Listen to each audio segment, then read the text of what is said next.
I'm Stewart Lee, I'm a comedian and a writer, and I'm hosting this album launch interview and Q&A with Sleaford Mods. Please welcome Jason and Andrew.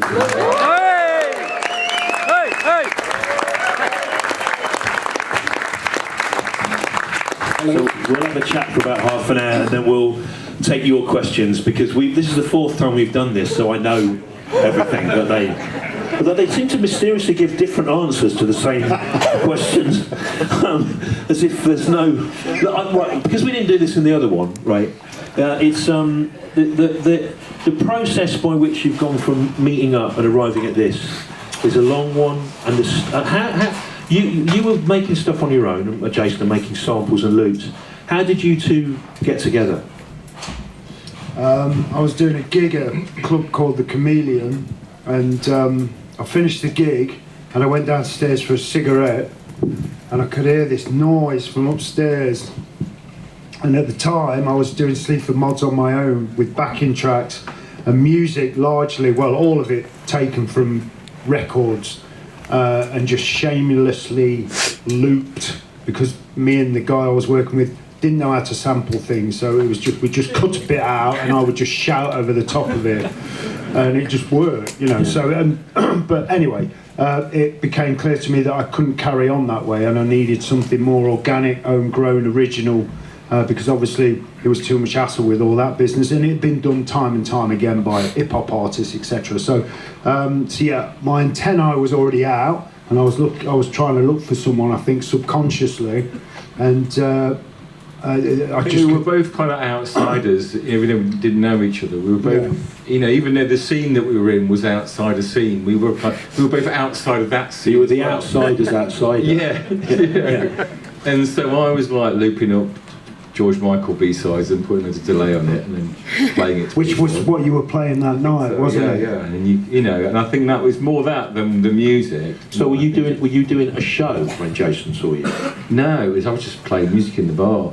Right, but you were allowed to do that? Yeah, the guy that ran the night. They never had any music in the bar. It's proper like that sort of scene at the time, you know, people would come downstairs and buy a drink and then go upstairs and watch a band and come out. I was like, you didn't have any music on in here. Because all those people, they were a lot of friends of mine, but they weren't dance music people. They were all gig, you know, band, going to a band people. Yeah. So the idea of having some casual music on was kind of not existent. It was kind of noise scene, wasn't it? It was noise scene, serious. yeah. So you were playing your own loops that you'd made, your own music you'd made in the bar. Yeah. Yeah, and you heard that. Yeah, and it was, you know, it was like a swinging breeze block. It's like, what the fuck is this? And when you these days, it's like, well, you remix George Michael, but it just didn't sound like him. I was like, is this you? I said, hello, is this you? And you were stood there with your friend Matthew, and both of you was like, yes, this is me. Because everyone else there, we get that impression that they all hated it. Do you know what I mean? So you were worried that someone had spoken to you. You thought they were going to go, what on earth are you doing? Well, yeah, it's all a bit like that, you know. Yeah. It's all a bit no wavy, you know. Yeah, so that's how we met. It seems really appropriate that it's a sort of non-story, that you went in, you heard the music, you went, is this you? Yeah, let's do this then. It's not like one of those amazing stories of how a band is formed. Well, I mean, it was I think the Afghan Whigs formed when they met, having been held for separate offences in a cell overnight. It's not really like that, is it? Well, I mean, it was quite spectacular. And it was in Nottingham as well. Yeah. The way they were looking at me. Yeah. Were you scared? Were you scared of him? I wasn't. No. Really. I think Matt probably was a little bit. Well, I'd come to the end of my tether with it, and I was just like, oh, look. I just, my P's and Q's were out the window, and it was like, do you want to get together? And that was it, wasn't it? When you say you'd come to the end of your tether, do you mean you'd come to the end of the tether with, because you'd been doing, you know, a project called Sleaford Mods since about 2007, hadn't you? And so this would have been about 2012. 10? 2010. Yeah. When you say you'd come to the end of your tether, was it quite a liberating feeling? Is that what you're describing? I've gone as far as this with I can. This is not. Was it freeing? Well, it was, but you were constantly giving the impression you were an utter twat, you know. And the same with Andrew. We were. Were you aware of that? You were giving the impression that you were an utter twat. You thought you were cool, didn't you? No, totally, yeah. It was the same. We weren't very, we were treated a little bit, people were just bemused and like, oh, I remember the first gig I put on, people just stood there and laughed, and I thought, there's nothing funny about this. I mean, I can see that now. I can see that it is funny. Okay, that's really interesting. Yeah. Right, because, what you're saying is, to you, what you were doing made sense. It was the words you were choosing, the things you were choosing to focus in, and the way you were doing it made sense. But to other people, there's an absurdity about some aspects of it. Has the fact that people found some of it funny made you realise what was funny about it, and you've developed on that? Like, you've got a real knack for choosing exactly the wrong person to name, where everyone goes, why have you chosen them? Yeah. And your ear for the natural absurdity of colloquial dialogue is very funny, but it didn't occur to you that was the case when you were first doing it? No, I think everything was just like tales of, people in bars, and it was just so depressing because you just went back to the time and why you'd written it. And so it wasn't funny to me at all. And so when these people just stood there laughing, it was just like, well, fuck off. This is my big moment. Yeah. But the performance style as well is like, I was talking about this when we saw you on with Steve Ignorant from Crass, that a certain kind of performer like him and the sort of political hardcore punk guys, they're trying to communicate and get over the line and tell people what they think and communicate an idea to them. Whereas your character on stage is really having an argument with himself, isn't he? About, it's like different voices and different ideas. It's sort of internalised. It's not going outwards. No, I don't. We ain't got a mandate or anything. We're not trying to tell anybody. It's essentially just sexed up moaning, really. Sexed up moaning? moaning with a bit of panache.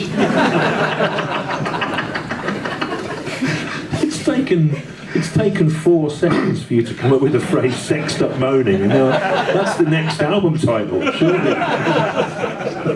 Sexed up moaning with Sleaford mods. Write that down, Jason. But it's offset in a really great.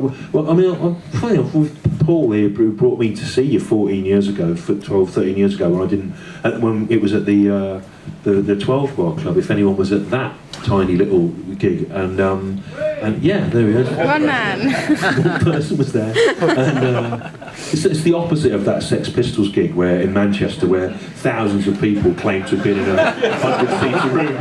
This is, no one says they were there.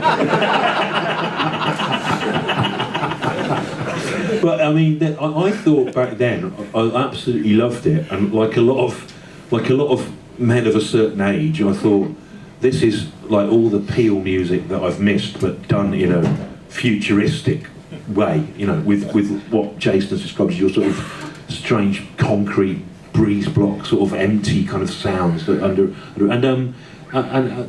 but I didn't imagine how you could upscale it beyond a venue the size of the 12 Bar. And I remember saying to you, you're going to have a band, surely. And you went, no, it'll be fine. And it has been. And because now you have this happening with Jason, and you're like a sort of conduit for the audience, where their enjoyment of it seems to sort of go through you. Absolutely, yeah. But do you think? Oh yeah, fine, we'll move on. Okay, I thought you can't just have a man pressing a button, but that was, you can, yeah, there. You can have that, and people like it. The Midland sort of version of like what Pet Shop Boys. Hip hop. No, well, yeah, the Pet Shop Boys, but also hip hop music. Where you've got an MC and a DJ. A hype man as well. Yeah, I mean, I think it's, I don't know, as far as it being like this performative thing, I think that was just something that we didn't realise was actually happening, because we're on the stage all the time. But this sort of framing of 2 men, and one being quite intense and one more chilled out and drunk, just a good contrast of maybe, Well, I know you're resistant to to talking about it in these terms. But I mean, on your way home tonight from here, if you go along Fournier Street and you look through all the letterboxes, one of them, don't do this, right? But one of them, you'll be looking into the yards of Gilbert and George, right? You know, you must know they're sort of brilliantly absurd art double acts. Not unlike that kind of thing, and the sort of things you see in Beckett are not unlike what we get off your shows. A kind of performance art. I was going to say earlier on, I didn't think of it, but you know, it's become that. You know, it's been defined as that. You're defining it like as that for watching it. But when we started, we didn't realise that's what was happening. You know, that's what's quite genuine about it. Why would you do it if you knew what it was? You do it to find out what it is, don't you? Absolutely. Yeah. Well, I just wanted it. I just kept saying to him, make it sound like Wu-Tang and Two Lone Swordsmen, and all of a sudden we're a post-punk band, and it's like I don't listen to any. Yeah. You know, I think I bought Flowers of Romance when I was 10, 11. Well, it obviously went in because you're a post-punk band. But that's it. That's the nearest I got to it. And, I think I listened to the Pistols when I was 13 for about 4 months, like constantly, and then.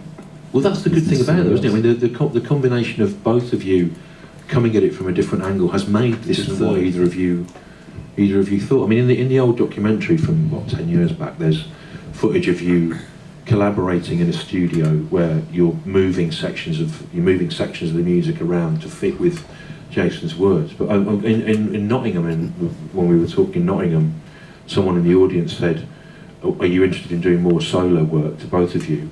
And you said you didn't need to because the group was functioning like parallel solo careers, where you both get to do your own thing, and then it makes this other thing that's sort of not what either of you would have chosen to do. Well, we're not stepping on each other's toes, you know, like I don't know, I wouldn't say the Beatles, but you know, like when you get two guitarists in a band and they're fighting for the glory, you know, it's kind of a lot easier for us because we can help each other where we need to help, you know. I think it's best when you just ask him to just come up with some music and just don't interfere, and that's what happens. I mean, with this last album, there was a little bit more of a traditional setup in the sense that I sent him some acoustic tunes, really badly played on voice recorder on iPhone, and just said, turn those, you know, keep the chord sequence, but can you turn those into Andrew Firm beats? And actually, as a matter of interest, which song started like that on the new album? Gina Do you know Was. the people? Yeah. Well, Gina Was. Gina Was is sort of about memories of sexual experiences as a child, and that started off as a sort of acoustic ballad. Well, kind of, yeah. GOAT as well was like, just hum the bass. Because I hear George Michael was looking for, he's dead, I can't do that. Acoustic ballad. well, it kind of originally started like almost like an acoustic, like Head Shrinker by Oasis. I had that in my head for some unknown reason, and you know, there's a real dryness to that song, and those early recordings that they did, that I thought, oh, this will sound good like that. So I kind of wrote it in that vein, but Andrew then turned it into this kind of like Joan Collins 1978-esque disco type thing, which worked perfectly. Did Joan Collins do disco? Well, she did in The Bitch, didn't she? Oh yeah, right, yeah. Let's go up to the room. Does anyone remember that? With Oliver, is it Oliver Tobias? Yeah, Oliver Tobias, right. Let's get in the lift. Oliver Tobias is exactly the sort of person I would expect you to mention. He came downstairs dressed like Oliver Tobias. It's the kind of thing that would be in a Sleaford Woods lyric. Who remembers Oliver Tobias? No one remembers. But it's when her husband finds out they've been like shagging, and he's like, oh, so you have to watch it again now. That's the film when they're on a swing in a swimming pool in what is now the Oasis Health Centre in Covent Garden, isn't it? Yeah, see? Is that right?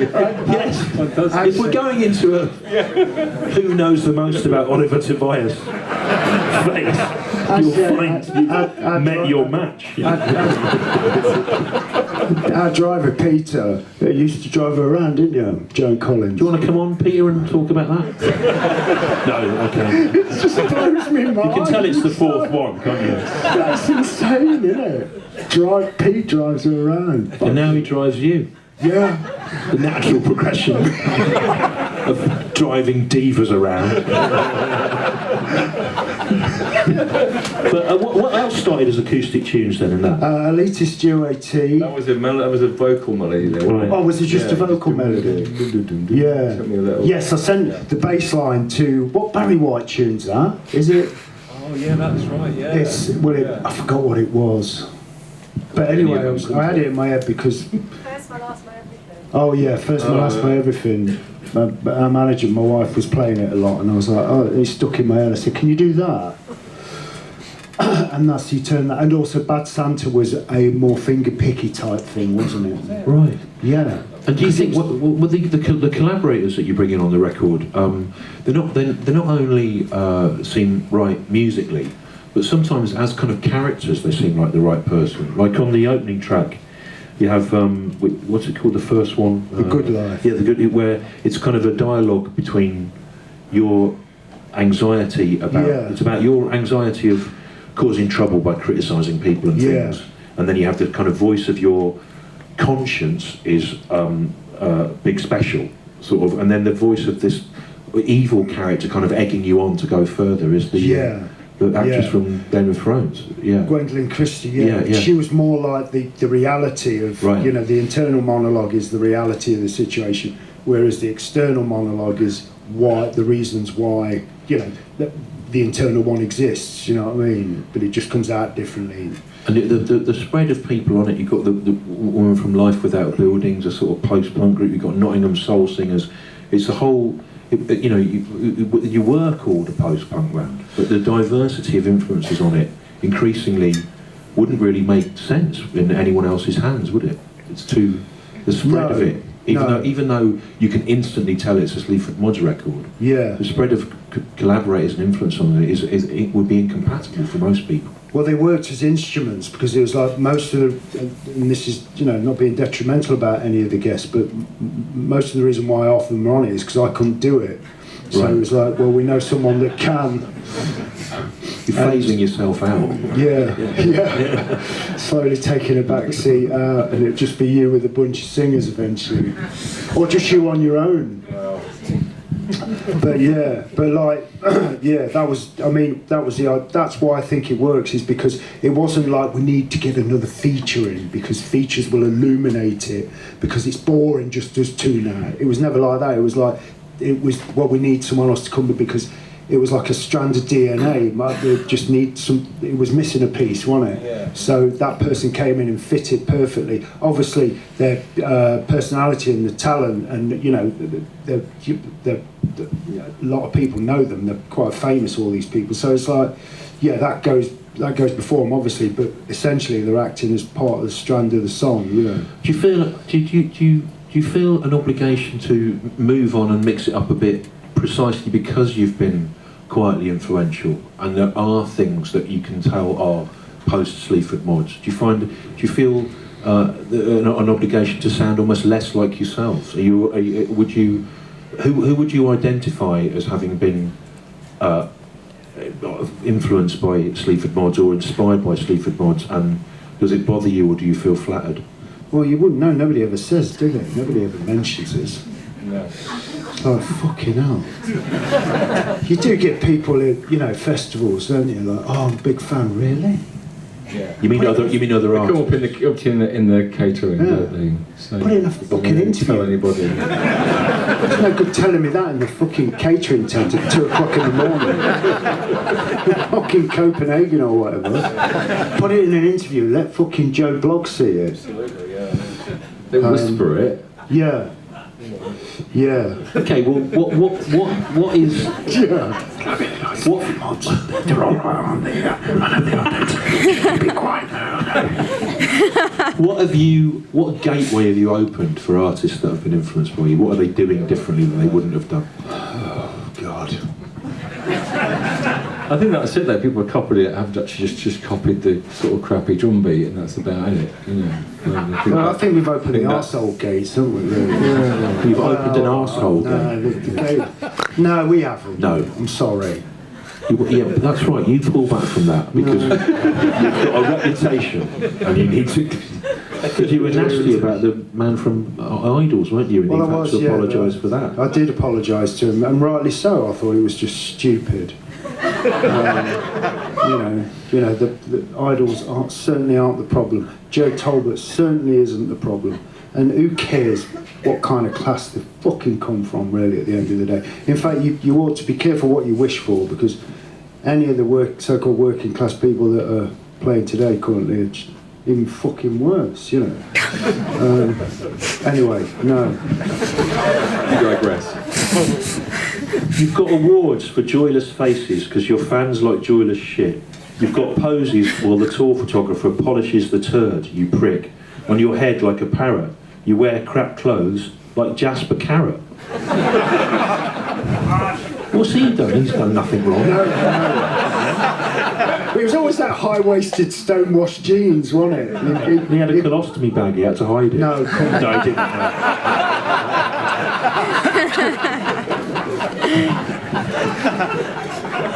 didn't. Mind you, we all did that tucked-in chino thing, didn't we, in the 80s? Yeah. So, okay, before we move on, why that is such a perfectly judged name? Because he's not the first person you would think of. It rhymes with parrot. Why?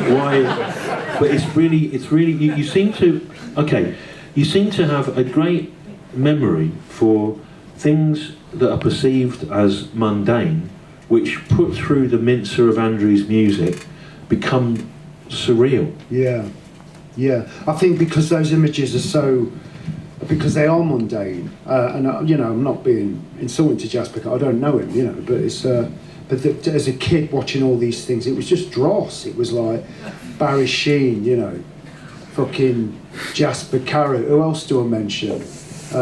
Any of the kind of 80s kind of figures that are in there are part of this banal wallpaper. It's not part of our childhood, aren't they? And what? Duncan Norvell. Yes, me and Andrew from the same area, that they call the Flatlands in Lincolnshire, well, I'm from a valley actually. There's fucking hills all over the place, but it was just telly, wasn't it? All you had really was telly. So actually, when you talk about Lincolnshire and where you're from and Nottinghamshire, what specifics have informed?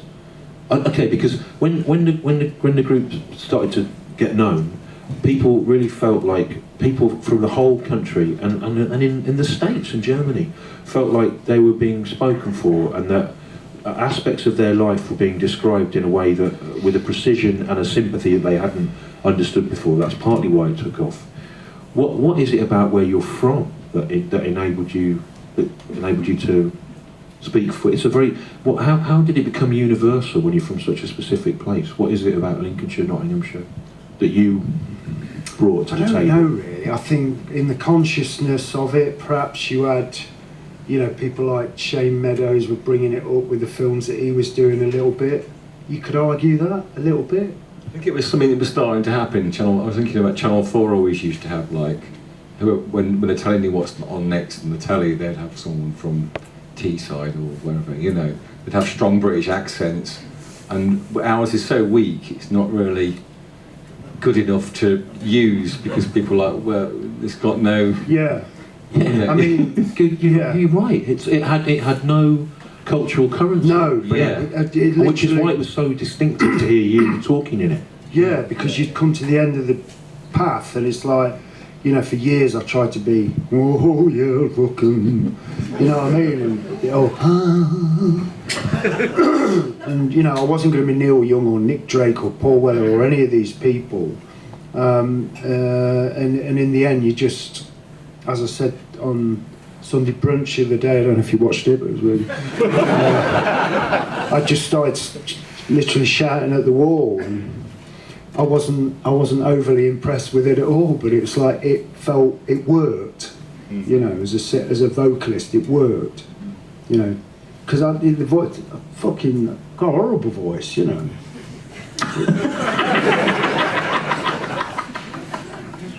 You found your voice through doing that, didn't you? You found your performing voice. But you're the same as the accent, you know. Pass me, you know.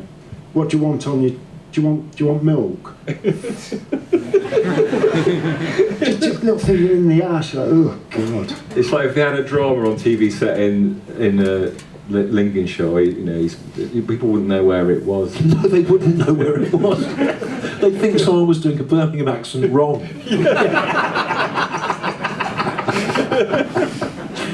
Yeah, but I think it gave it a real clarity because it was unfamiliar. So it meant yes. It's just shocking. It was shocking thing to hear. Yeah. I mean, it was just time for it, you know. Yeah. Got to that point where it was time for the East Mids. You know what I've never done, and this is the last one, and before we go to the audience, I've never done this thing that you have to do. You go, so, what's next for Sleaford Mods? It's laughable, isn't it? But let's see, what's the next stage, the next album?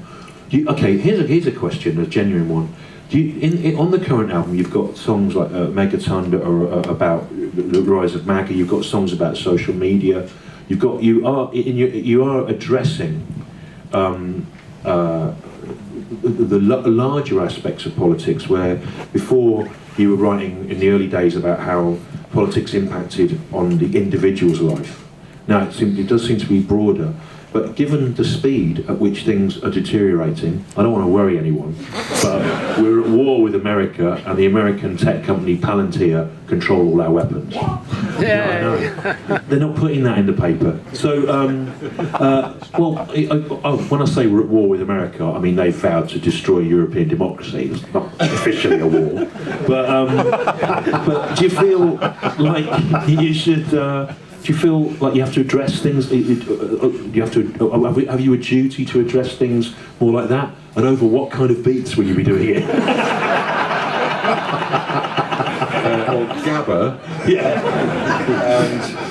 Well, I don't know. I think definitely. I think before it was domestic politics but not addressing policies or political events. Well, yes, but more so how people reacted to them, the mob or the masses or whatever you want to call it. I find more inspiration in that. So that's obviously going to ramp up over the next year or so, or 2 years. You know, it's starting to unfold, isn't it? So it will be really interesting to start documenting that, definitely. Yeah, as regards music, I don't know. I mean, I want to ideally be listening to loads of stoner rock, but obviously, who said? Oh, Jeff Barrow said you'll just sound like fucking Jesus Jones.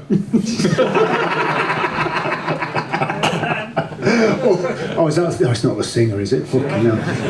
Actually, before we go to the public, that's of interest to me. What was the last thing that you listened to for your own pleasure, Andrew?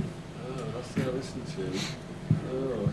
Timeless by Goldie. Oh, really? Right, yeah. What about you, James? Oh God, can't remember. I think it was Japan's first album. Oh yeah. So I can't see that in this at all. No. I like listening to like bands like and see how they change from the first album to the second, and then to the third. And just try and take that in. I'm more inspired by method, the possibility of what I perceive the method to be rather than the actual songs. Right. Do you know what I mean? What do you think the method was of Japan then on the first 3 albums? I don't know how of interest this is to you. Don't know. I just started thinking Puzzling, about, did they get on? Are they from London? I don't know where they were from. Well, Japan, I think. I kind of half believe them as well. There's some interviews on YouTube you can watch. I know. Well, I followed David Sylvie on Instagram, and he followed me straight back. I was like, too, yeah. fucking hell. Said that. I followed him too, and he followed you. Fucking hell! And I thought, what am I going to say to him? He's going to be the next collab. Yeah. All right, let's take some questions. Who's got a question for Sleaford Mods? Yes, sir. Yeah. I would like to say, for all the bands that are from Nottingham, I heard somewhere that you worked with Ben, which is Neil Tolliday and Simon Mills. I interviewed them on my YouTube channel. Is that true? Like when he collaborated on one of the songs on Divide and Exit?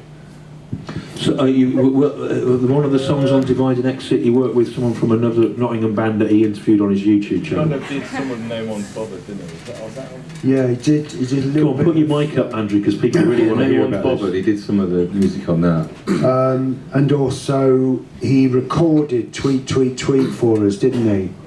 He did it originally, yeah, then I redid the bass line. He engineered the session. Neil Tolliday did. Neil did. Yeah. And he then engineered the session. You replaced the bass I line, changed didn't the you? bass line a little until, yeah. And he put the keyboards on. I told him There was what to another do. one that we did live as well, with me playing the drums on it, wasn't there? So Neil, Yeah, that was Neil's Tweet, bass Tweet, line was Tweet. replaced, and they No, put no. other drums on. Oh, air conditioning. Conditioning, He yeah. did Let's take another he question engineered air conditioning as well. Someone else. So yeah, we know Neil for a long time. Yeah, so, yeah. Well, tell him I said hi. He's a very Well, good it'd be easier musician. if you told him you said hi on the way. So, anyone else? Yes, man with the curly hair who's tall and a moustache. What was the process of working with Gwendolyn Christie like? What was the process of working with? All right, wasn't it? It was. With who was that? Sorry, with Gwendolyn Christie. Gwendolyn Christie, yeah, right. Yeah. Yeah, from the Yeah, it's tall amazing. actress, Yeah. Yeah, it's great. She came down. She wanted to do a track, so I wrote the piece for her and sent it to her via voicemail. With her, I thought she should do it on the track. She did it perfectly in a couple of takes, and then we spent the next 2 hours just having a bit of a laugh, didn't we? Yeah. There's a very impressive video for that, if anyone's seen it, which I directed by Ben Wheatley. Yeah, Yeah. and it's amazing. I assume there must be an edit in it somewhere, but it's all one take as the camera Yes. swings round the studio. Yeah. Goes from you to her to Big Special. Yeah. It's a really great piece Oh, of work. it's Yeah. Ben Wheatley and Andy Stark. They're like a dynamic duo, aren't they? Yeah, Like you very turn up, they're like, right, this is what we're going to do. We're going to bridge it, and it's like there is Just don't really worry something about to it. anything, do they? They're No. just so like... We can do it in one take, and that was it, Yeah. and that suited us all fine. It was great, yeah. So yeah, very good. Another one. Yeah. Hello, you're going to have to shut. What drew me to you guys first was it was like it's so British and it's like this working class filth, like really dark Ian Drury. Your working class filth. Dark Ian Drury. It's like Like- dark Ian Drury, and it's like it always struck me as someone who'd spent time in crack houses rather than going on Channel 4 with a Drury hat. So I was wondering how you felt about David Goldberg nowadays. Blah blah blah blah blah. How do you feel about Damon Albarn these days? That's Yeah. a banger, by the way. Thank you, yeah. Well, we supported Blur like, a couple of years ago, actually. And yeah, he's a lovely bloke, you know. And I think what has helped making amends with these people, not only interpersonally, but also internally, is just admitting that you were wrong. To a certain degree, you know. I mean, people are annoying when you see them on a screen, you know. But in real life, mostly, as we were saying earlier, they're quite nice. But yes, yeah. But what I think when I sometimes write nasty jokes about people that I don't really want to, but I feel like the character of me would do them, so I have to do them. For example, who's that guy? I forget his name. No, Ricky Gervais. the actor, the bloke who went to America and did a chat show and was an actor here. James Corden. James Corden, yeah. He kept saying how great he thought I was. And turning up to see me everywhere, and I just thought, well, I if I was real, I wouldn't like that. So I did a thing saying, why would you even like me? It would be like a dog listening to classical music, and they were very upset about it. But I kind of felt like I had to do it, even though I knew it would cause me problems. Yeah. And then my sister had only ever been to one gig in her whole life, music. and she couldn't remember who it was either. And I worked out where she'd seen it and where I worked out it was Deacon Blue that she'd seen in the early 90s, and she couldn't remember it. So I wrote a routine about if you'd only been to one gig, and it was Deacon Blue. You might think, well, if that's music, then I'll give it a miss, you know. But I was on a bill with them on Sunday night in Glasgow, and they were very good, the two main people doing Scottish folk music now, but they didn't speak to me, and I did think that was, you know, I did feel bad about it. But I kind of feel like you sometimes can't worry about it too much. The problem is that you then run into these people. That's why I don't go to loads of things, because I don't want to know. Were you in the same room as them? Yeah, I was on the same stage as them, you know. But I don't go to loads of things. I don't want to know that the people that I've written about are all right. I want to be able to continue. Sure, but it's difficult, isn't it? Because you know, but it's difficult being well known enough for it to come back at you. Yeah. Well, I think now we're at a stage now where to name people directly is a bit cheesy, but also it's just a bit it's ineffectual because it makes them look better almost. Yeah. Well, also the power balance has changed, because when you were first doing that, you were unknown on the way up. Now, you know, you are a success, a global success. So the power balance is different, isn't it? Of like, you have to, you know. So just disguise it. Disguise it, and then when you see them, just hit them. Next one. Yes, sir, with the glasses. You say celebrities never praise you, but I saw Amy Taylor doing it on an interview. Was that why she got the gig on the I'm not sure. I don't know. I think Amy has bigged us up in interviews back in the day. But Amy Taylor from one of the Sleaford said you were good. Right? Yeah, she's not a celebrity. Yeah. Another one? Yeah. A gentleman with the floppy hair there. You were saying how you were like interested in the method of sort of the evolution of after like Divide and Exit, which was sort of such a success and tied up in that, what was it like sort of reviewing the band and making key markets? What was your sort of memory of that? Do you think after Divide and Exit moving into key markets, what was that?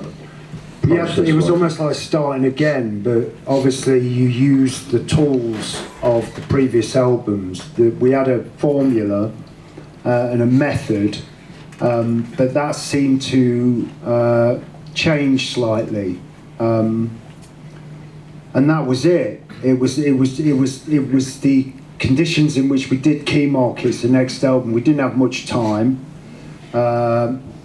Andrew, I think, you know, we didn't have much prep, did we?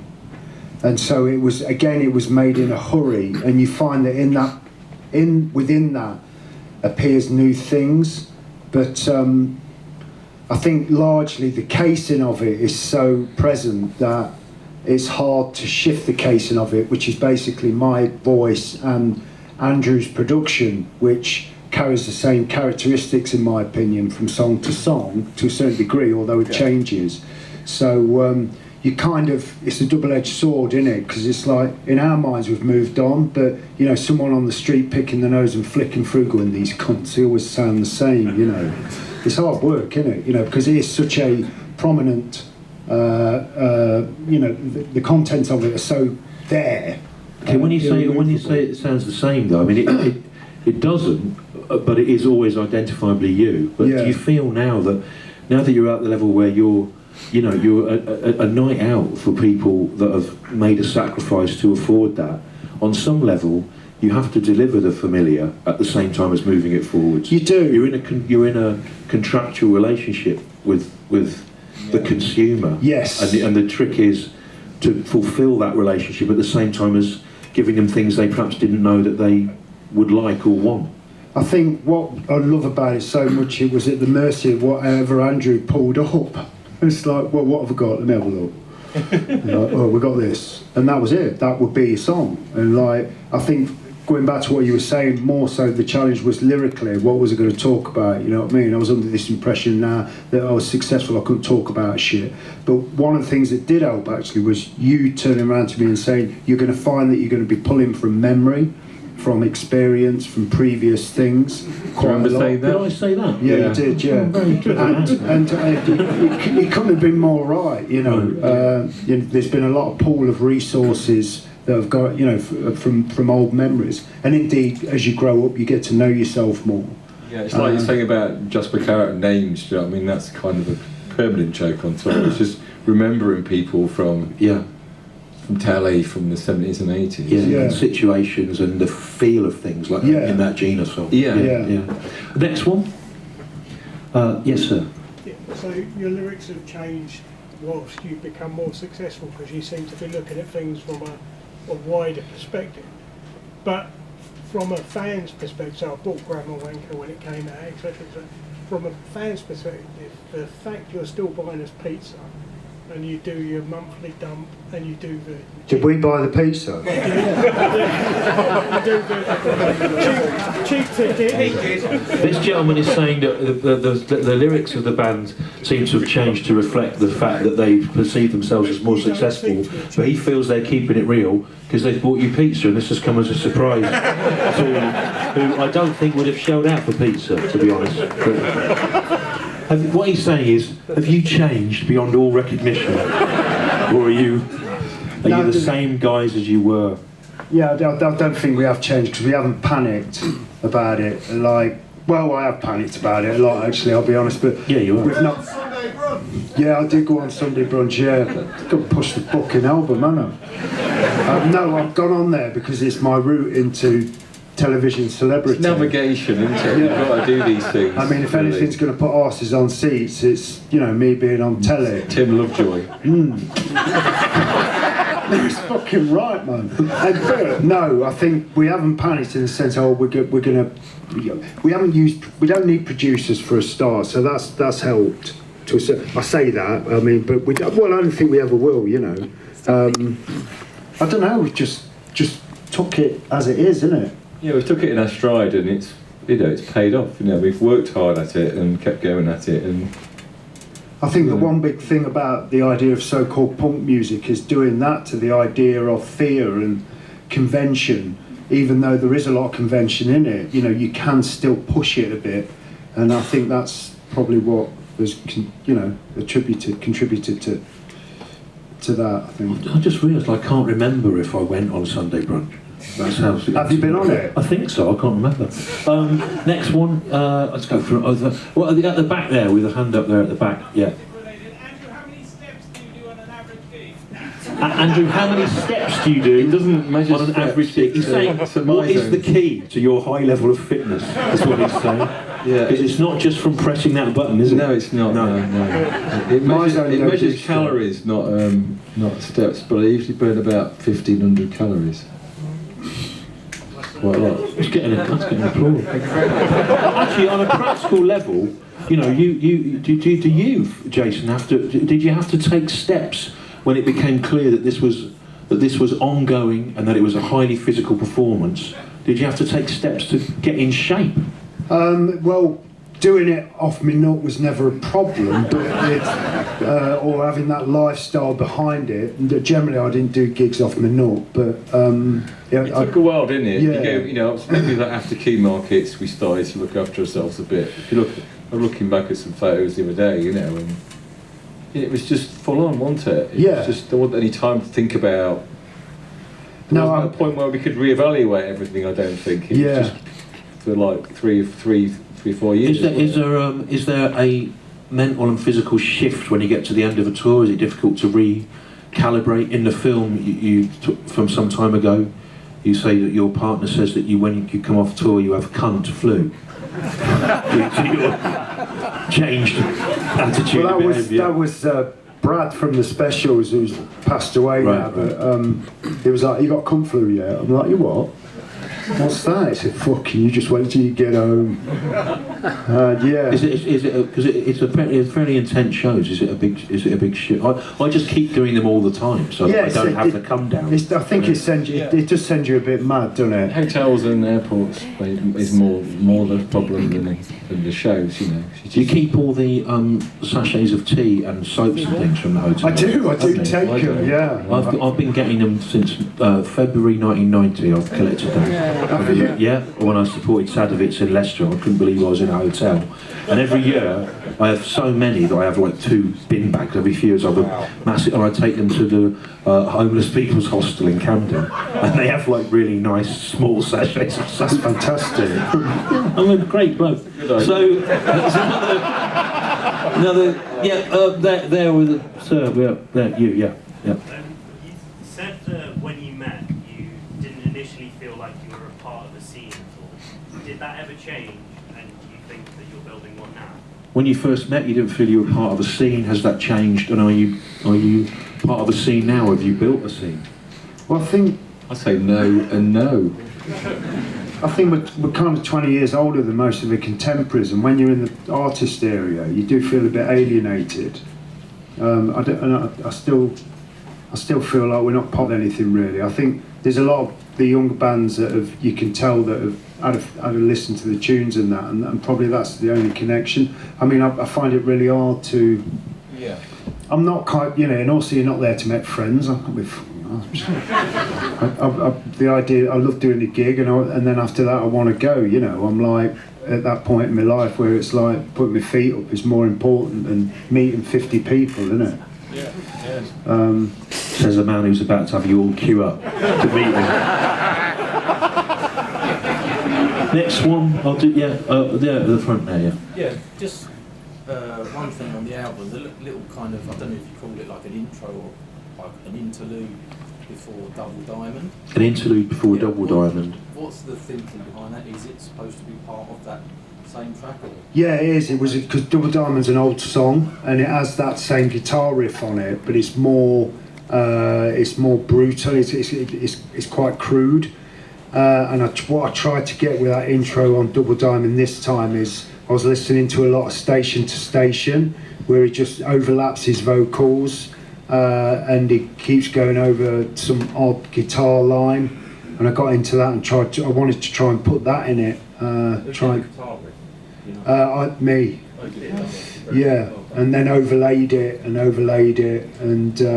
because it just did sound like Pretty Bacon, and the engineer was like, "Fucking hell, I'm like, doesn't he? He goes, it does a bit. Come on." I'm going to do one more, and if the final question could be the sort of question that feels like it's really brought the session to an end in a satisfying way that gives people both hope for the future and makes them feel like all their questions have been answered. Yes, sir, with the red hat. On the 4th album, what is the exact programming? No, it's me doing a funny voice. What's your question, sir? So you've collaborated with loads and loads of people. You've collaborated with loads of people? Who would you like to collaborate with? And who would you collaborate with again? Who would you like to collaborate with? Who would you collaborate with again? And just so there's a classic bit of Sleaford Mod's negativity, what fucking cunt would you never collaborate with again? Well, I can't really say what no, of course collaborate with again. But in fact, I don't know.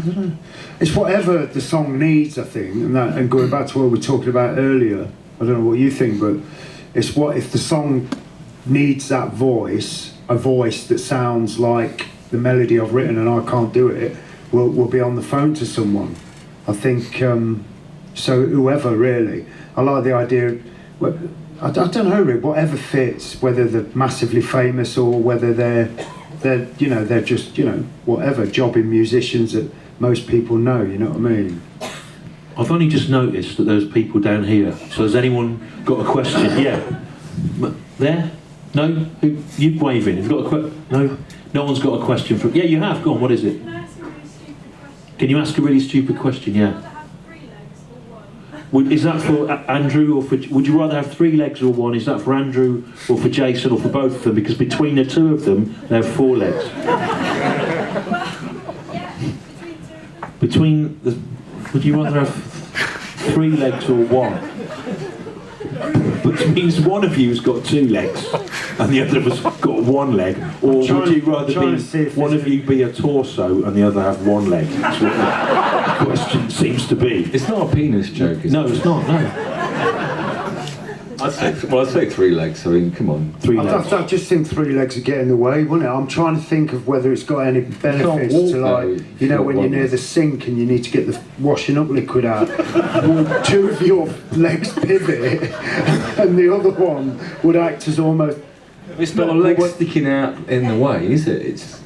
I think it'd just be too much, wouldn't it? That question. So you go for 1 leg. That question tells us it's time to stop now. So, the new album is out. There's a tour coming. They'll be signing stuff. Thanks for having us at Rough Trade. Sleaford Mods.